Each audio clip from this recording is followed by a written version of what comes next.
তৃতীয় মোদী সরকারের প্রথম বাজেট অর্থাৎ 3.0 আর সেখানে মঙ্গলে কতটা মঙ্গল লাভ হলো দেশের আম জনতার আপনারা দেখতেই পেলেন। প্রথমেই আপনাদের সামনে রাখবো ট্যাক্সের কাঠামো অর্থাৎ কর কাঠামো। এই মুহূর্তে আয়কর পরিবর্তন যেটা হয়েছে নতুন কাঠামোতে সেটা রেখেছি আপনাদের সামনে। 3 লক্ষ অবধি কোনো কর দিতে হবে না। 3 লক্ষ 1 টাকা থেকে যে কর দিতে হবে আপনারা দেখতে পাচ্ছেন। প্রথমেই 25,000 টাকা সুরাহা হয়েছে অর্থাৎ 50,000 থেকে 50,000 টাকা স্ট্যান্ডার্ড ডিডাকশনে যে ছাড় ঘোষণা করেছেন কেন্দ্রীয় অর্থমন্ত্রী নির্মলা সীতারামন। নতুন কাঠামোতে বারবার একেবারে উল্লেখ করছি কারণ তিনি উল্লেখ করে দিয়েছেন যে আয়কর পরিবর্তন হয়েছে শুধুমাত্র নতুন কর কাঠামোয়।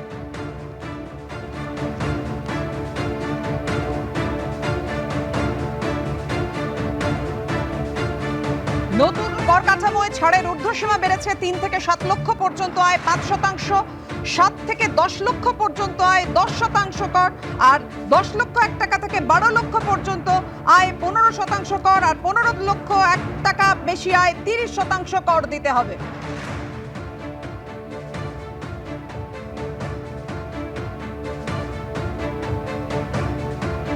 যে কথা শুরুতেই বলছিলাম যে কতটা মঙ্গল হলো আম জনতার, কোন কোন ক্ষেত্রে পরিবর্তন হলো, আয়কর পরিবর্তন যেটা হলো নতুন কর কাঠামো রেখেছি আপনাদের সামনে।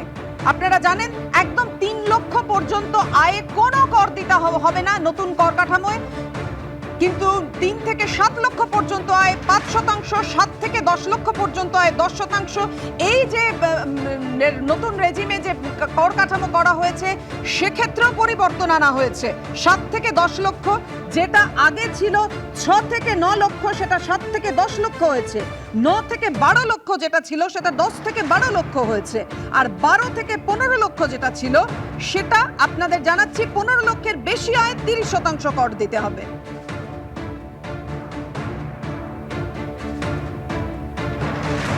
কিছু কিছু উল্লেখ করছিলাম যে পুরনো কর কাঠামোতে কি ছিল আর এই নতুন কর কাঠামোতে ঠিক কি দাঁড়ালো, রাখবো আপনাদের সামনে। বার্ষিক করযোগ্য আয় যাদের 8 লক্ষ টাকা, কর ছিল 30,000, কর হলো 22,500 টাকা, অর্থাৎ সাশ্রয় হচ্ছে 7,500 টাকা। নতুন কর কাঠামোয় কি কি বদল এনেছেন কেন্দ্রীয় অর্থমন্ত্রী?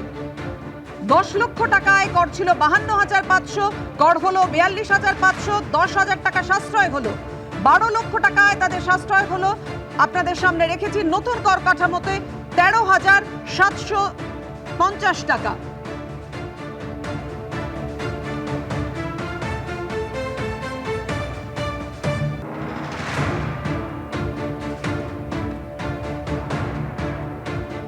কেন্দ্রীয় অর্থনীতিবিদ সুমন মুখোপাধ্যায় এই মুহূর্তে আমাদের সঙ্গে রয়েছেন। আমরা চলে যাবো সরাসরি আমাদের প্রতিনিধি দেবস্মিতার কাছে। দেবস্মিতা, বাংলার কতটা পেল, সেই কি হয়ে রইল এই মুহূর্তে বাংলার হাতে রইল সেই পেন্সিল, বাংলার কতটা লাভ হলো? একেবারেই বাপিয়া, সেদিকে আমরা নজর রাখবো, কারণ তুমি কিছুক্ষণ আগেই তুলে ধরছিলে যে নতুন কর কাঠামোয় কি কি পরিবর্তন করা হলো। অবশ্যই এই বাজেট ঘোষণা হলে এই যে কর কাঠামো সেদিকে সকলের নজর থাকে, এবং সব থেকে গুরুত্বপূর্ণ বিষয় যেটা তুমি বলছিলে যে বাংলা কি কি পেল, এ নিয়ে আমি কথা বলবো। সুমনদা আমার সঙ্গে রয়েছে। সুমনদা, বাংলা কি পেল সেটা একটু পরে বলি। তোমার প্রথম প্রশ্ন বোধহয় ছিল মধ্যবিত্তর কি জুটলো। একেবারেই মধ্যবিত্তদের কি কি সুবিধা হলো? আচ্ছা, মধ্যবিত্ত বলতে আমাদের আসলে ধারণাটা হচ্ছে একটা সার্টেন ইনকাম ক্লাসের তলায় থাকলে তালায় মধ্যবিত্ত বলা হয়, কিন্তু 3 রকমের মধ্যবিত্ত আছে। যেরকম আমি মধ্যবিত্ত থেকে আমি সেন্ট্রাল গভর্নমেন্ট বা স্টেট গভর্নমেন্টে চাকরি করতে পারি, আমার স্থায়ী রোজগার থাকে, আমার প্রতি বছর ইনক্রিমেন্ট হয়, আমি ছুটি পাই এবং পেনশনও পাই, আমি কিন্তু মধ্যবিত্ত। প্রাইভেট সেক্টরে আছি, যে কোনো দিন চাকরি চলে যেতে পারে, অর্গানাইজ সেক্টরে। এছাড়াও মধ্যবিত্ত আছে যারা আনঅর্গানাইজ সেক্টরে আছে, হয় উবার ওলা এরম গাড়ি চালাচ্ছে বা ফুটপাতে বসে বেচছে, তাদের রোজগার কিন্তু কম নয়। একটা পানের দোকানে সিঙ্গাড়া বেচে 10,000 টাকা ডেইলি রোজগার হয় আমাদের পাড়ায় বালিগঞ্জ প্লেসে। তো আমরা যদি মধ্যবিত্ত বলি, এটা হচ্ছে একদিক দিয়ে দেখানো। অর্গানাইজ সেক্টর, আনঅর্গানাইজ সেক্টর, স্থায়ী চাকরি, অস্থায়ী চাকরি, ঠিক প্রতিক্রিয়ায় এদের ওপর সমান যে পড়ছে তা নয়, কিন্তু যারা অস্থায়ী চাকরি করে তাদের রোজগারটা তো ধরাই হয় না, সুতরাং তাদের কিছু এসে যায় না তোমার ট্যাক্স স্ট্রাকচার কী হলো। দ্বিতীয় হচ্ছে গ্রামীণ এবং শহরতলির তফাৎটা। তৃতীয় হচ্ছে, আমি এই তথ্যটা তোমার বোধহয় জানা আছে কিন্তু আমি তা বলে দিই, পার ক্যাপিটা ইনকাম 2677 যদি ধরি, সারা নর্থ ইন্ডিয়া, তার মানে যতগুলো স্টেট আছে তিনটে বাদ দিলে দিল্লি, পাঞ্জাব, হরিয়ানা, আর এইদিকে সিকিম, অরুণাচল অ্যান্ড মিজোরাম, এই তিনটিকে বাদ দিলে প্রত্যেকটা স্টেট পার ক্যাপিটা ইনকাম যেটা $2677 হয় তার থেকে কম। তার মানে দেশটাকে দুভাগ হয়ে গেছে। একটা হচ্ছে নর্দার্ন ইন্ডিয়া ইনক্লুডিং ইউপি, সবচেয়ে খারাপ কাহিল অবস্থা বিহার 800, বেঙ্গলের তলায় আছে পার ক্যাপিটা ইনকাম। এই তিনটে, এই পাঁচটা স্টেট বাদ দিলে বাকি সব স্টেট আবার সাউথে কমপ্লিটলি ডিফারেন্ট চেহারা। আমি যেরকম বললাম 2677, গোয়াতে কিন্তু $8,000 ওপর থেকে রোজগার, পুডুচেরিতে তার বেশি, মহারাষ্ট্রায় তার বেশি, তেলেঙ্গানাতে অনেক বেশি, পুডুচেরি আর এরপরেই বাজেট পেশ হওয়ার পর প্রধানমন্ত্রী নরেন্দ্র মোদী কি বলছেন সরাসরি দেখুন। इनकी घोषणा की है, इससे देश में करोड़ों करोड़ों नए रोजगार बनेंगे। इस योजना के तहत जीवन में पहली नौकरी पाने वाले युवा की पहली तनख्वाह हमारी सरकार देगी।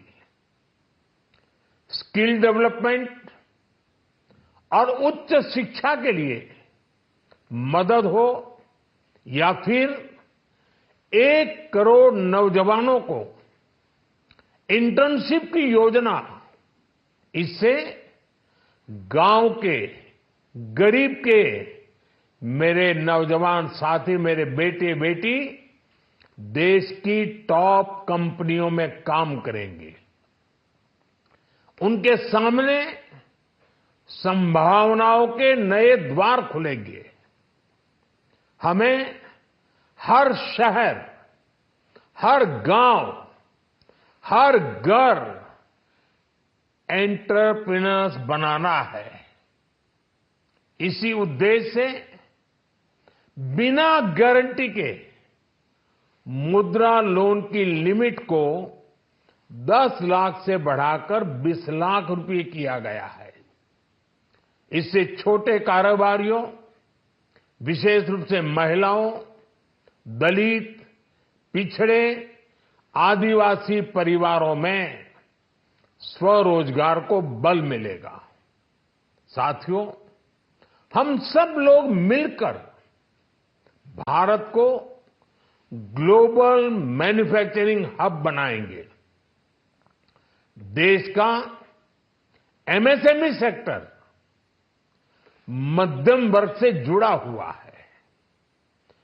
एक प्रकार से एमएसएमई सेक्टर की ओनरशिप मध्यम वर्ग ही है और इसी सेक्टर से गरीबों को ज्यादा से ज्यादा रोजगार भी मिलता है।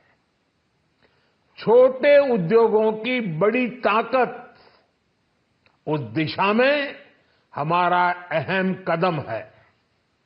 इस बजट में एमएसएमईज के लिए ईज ऑफ क्रेडिट बढ़ाने वाली नई योजना का ऐलान किया गया है। मैन्युफैक्चरिंग और एक्सपोर्ट्स इकोसिस्टम को हर जिले तक ले जाने के लिए बजट में अहम घोषणा की गई है। ई कॉमर्स, एक्सपोर्ट हब्स और फूड क्वालिटी टेस्टिंग के लिए 100 यूनिट्स, ऐसे कदमों से वन डिस्ट्रिक्ट वन प्रोडक्ट अभियान को गति मिलेगी। साथियों, ये बजट हमारे स्टार्टअप्स के लिए, इनोवेशन इकोसिस्टम के लिए ढेर सारे नए अवसर लेकर आया है। स्पेस इकोनॉमी को बढ़ावा देने के लिए 1,000 करोड़ रुपए का फंड हो, एंजल टैक्स हटाने का फैसला हो, ऐसे कई सारे कदम इस बजट में उठाए गए हैं। साथियों, रिकॉर्ड हाई कैपेक्स इकोनॉमी का एक ड्राइविंग फोर्स बनेगा। 12 नए इंडस्ट्रियल नोड्स, देश में नए सैटेलाइट टाउन्स का विकास और 14 बड़े शहरों के लिए ट्रांजिट प्लान्स, इससे देश में नए इकोनॉमिक हब विकसित होंगे और बहुत बड़ी संख्या में नए रोजगार बनेंगे। साथियों, आज डिफेंस एक्सपोर्ट्स रिकॉर्ड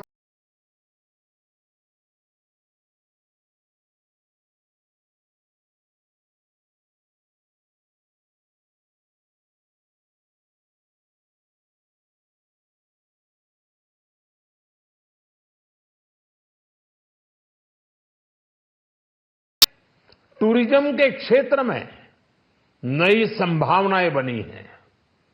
टूरिज्म क्षेत्र गरीब और मध्यम वर्ग के लिए कई अवसर लेके आता है। इस बजट में टूरिज्म क्षेत्र पर भी विशेष बल दिया गया है। साथियों, एनडीए सरकार ने पिछले 10 साल में ये सुनिश्चित किया है कि गरीब और मध्यम वर्ग को लगातार टैक्स से राहत मिलती रहे।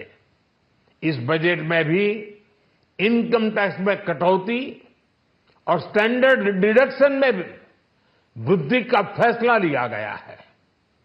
टीडीएस के नियमों को भी सरल किया गया है। इन कदमों से हर टैक्स पेयर को अतिरिक्त बचत होने वाली है।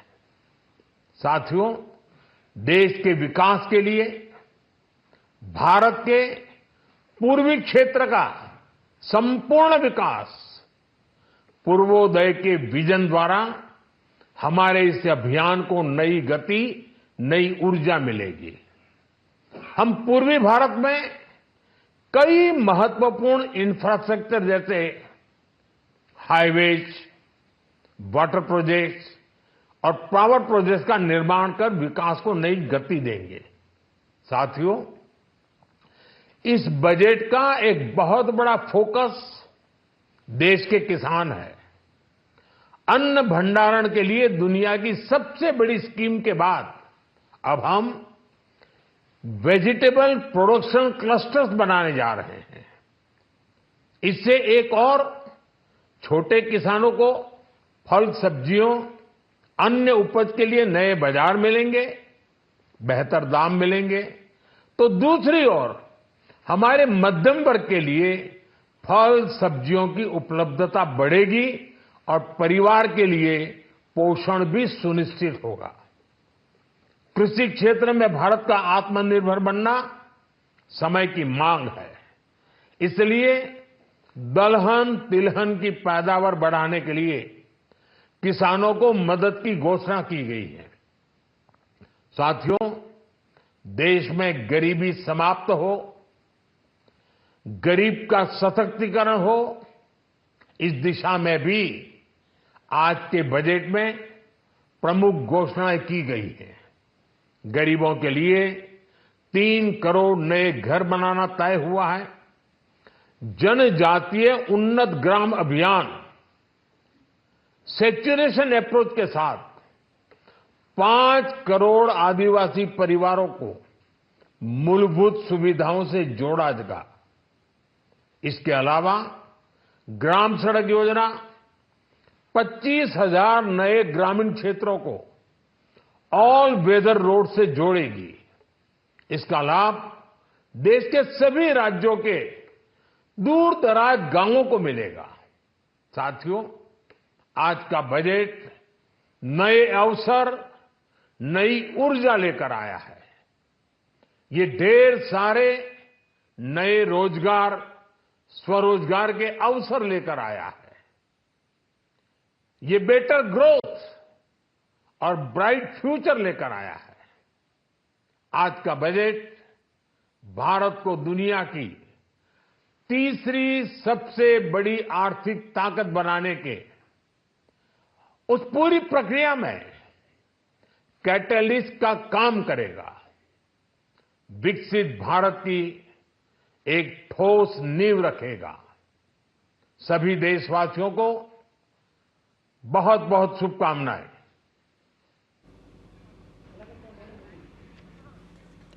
আপনারা শুনলেন উন্নয়ন ভারত গড়ার লক্ষ্যে এই বাজেট কি দিশা দেখিয়েছে সেটাই প্রধানমন্ত্রী ব্যাখ্যা করলেন।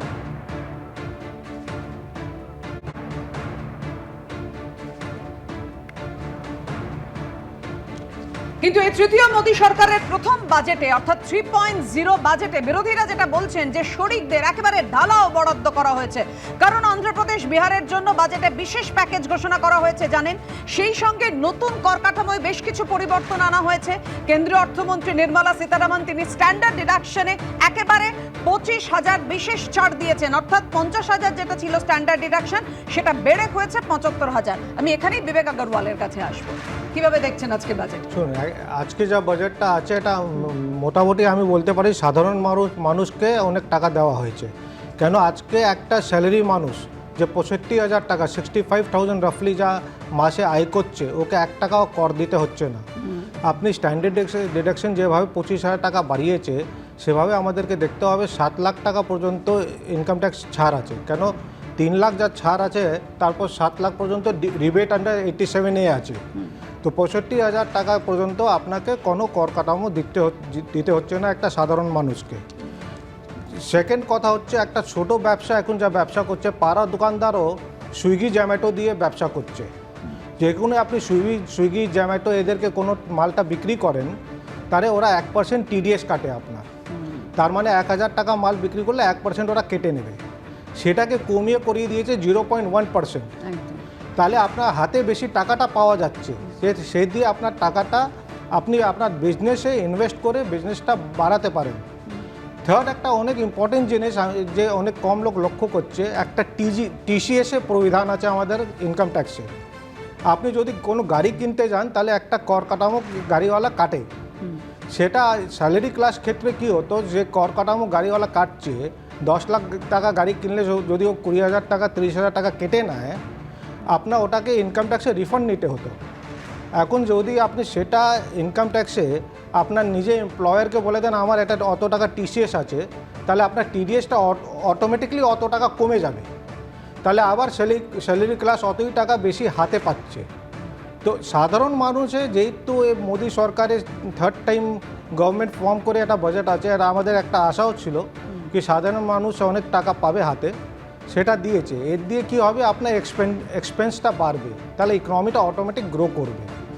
আর একটা জিনিস এডুকেশন লোন 10 লাখ পর্যন্ত এডুকেশন লোন যা ছাড়টা দিয়েছে, মানে 10 লাখ পর্যন্ত এডুকেশন লোন যা পাওয়া যাবে উইথাউট কোনো কোল্যাটারাল, এটা অনেক গরিব বাচ্চারা হায়ার এডুকেশন পেতে পারে।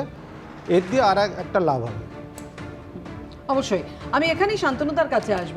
শান্তনুদা, সার্বিকভাবে যদি আপনি দেখেন আপনারা বলছেন যে বাজেটে তেমন কোনো দিশা দেখা গেল না, বিশেষ করে বাংলার হাতে রইল পেন্সিল। কেন বলছেন? পশ্চিমবঙ্গ যেমন বিহার অন্ধ্রপ্রদেশের জন্য বিশেষ প্যাকেজ ঘোষণা করা হয়েছে, ঠিকই পশ্চিমবঙ্গের জন্য হয়নি, কিন্তু পশ্চিমবঙ্গের উন্নয়নের তো জোর দেওয়া হবে, পরিকাঠামোয় জোর দেওয়া হবে, কেন্দ্রীয় অর্থমন্ত্রী ঘোষণা করেছেন।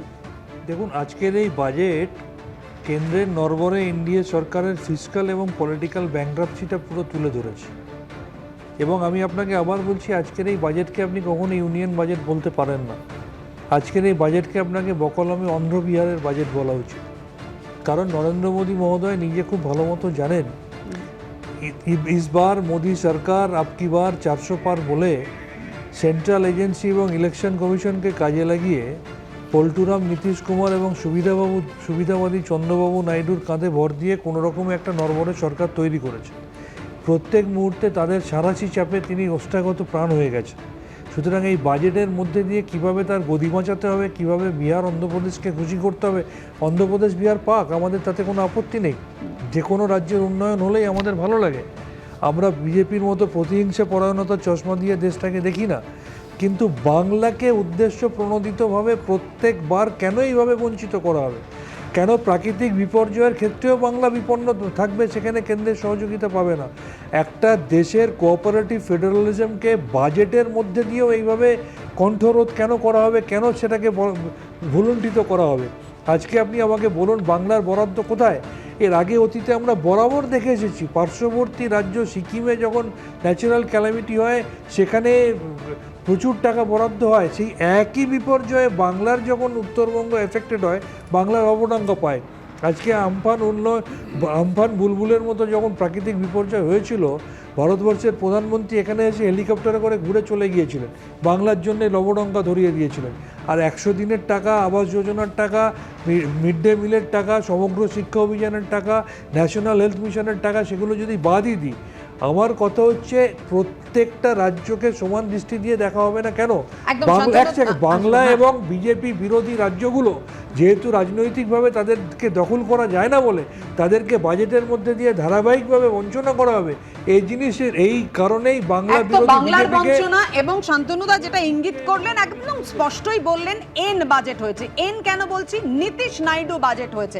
আমি অবশ্যই শিশির বাজোরিয়ার কাছে আসবো, তার প্রতিক্রিয়া নেব, কিন্তু এই মুহূর্তে সরাসরি চলে যাব অর্থনীতিবিদ সুমন মুখোপাধ্যায় আমাদের সঙ্গে রয়েছে। দেবস্মিতা, একেবারেই পাপিয়া, যেরকম তুমি আলোচনা করছিলে এবং কিছুক্ষণ আগেও বলছিলে যে বাংলা কি পেল, স্বাভাবিকভাবেই, কারণ আজকের যে বাজেটে আমরা দেখলাম তৃতীয় মোদী সরকারের বাজেট, যেখানে শ্রমিকদের জন্য ঢালাও বরাদ্দ রয়েছে, বাংলার জন্য একটা ইন্ডাস্ট্রিয়াল করিডর। তবে সব থেকে যেটা গুরুত্বপূর্ণ বিষয়, যেদিকে সবার নজর থাকে বাজেট ঘোষণা করলে, তাহলে অবশ্যই সেই আয়কর। অর্থাৎ আমরা দেখলাম পুরনো যে আয়কর কাঠামো, যেখানে কোনো রকম পরিবর্তন হলো না, কিন্তু নতুন আয়কর কাঠামো অবশ্যই পরিবর্তন হয়েছে। এবং যেখানে আমরা সুমনদার সঙ্গে আগে কথা বলছিলাম, সুমনদা একটা বিষয়ে আপনি বলছিলেন এই আয়কর কাঠামোয় যে পরিবর্তন, সেটা অবশ্যই স্থায়ী চাকরি যাদের এবং অস্থায়ী চাকরি যাদের, তাদের ক্ষেত্রে একটা ডিফারেন্স রয়েছে। সেটা কি, তাদের কতটা সুবিধা হচ্ছে বা কতটা তারা অসুবিধার মধ্যে পড়তে চলেছে? যারা অস্থায়ী চাকরি করে তাদের কিন্তু করের কি স্ট্রাকচার হলো তাতে কিছু এসে যায় না, কারণ তারা কর দেয় না, বেশিরভাগই দেয় না, কারণ জিএসটি দেয় না। স্থায়ী চাকরি যারা করে তাদের একটা পার্থক্য আসে, কারণ তারা যা আয় করে তার উপর স্ল্যাবের উপর চেঞ্জ করছে। এখন কোনো রকমে যদি ইনক্রিমেন্ট হয় তাদের, সেই ইনক্রিমেন্টে তারা ওই যেটা ট্যাক্স স্ল্যাব সেটা পেরিয়ে যেতে পারে, সুতরাং ইমিডিয়েটলি তাদের কস্ট বেড়ে যায়। সুতরাং তাদের আবার ইনসেন্টিভ বা স্ট্রাকচারে যদি কোনো চেঞ্জ আসে বা ডিএ যদি বেশি আসে, তাদের একদিক দিয়ে ক্ষতি হয়, কারণ তার 3 ভাগের 1 ভাগ তারা পেয়ে যায়। তো এই দিক দিয়ে দেখতে গেলে আমি যেটা বলছিলাম, ভারতবর্ষ কিন্তু 2 ভাগ করা যায়।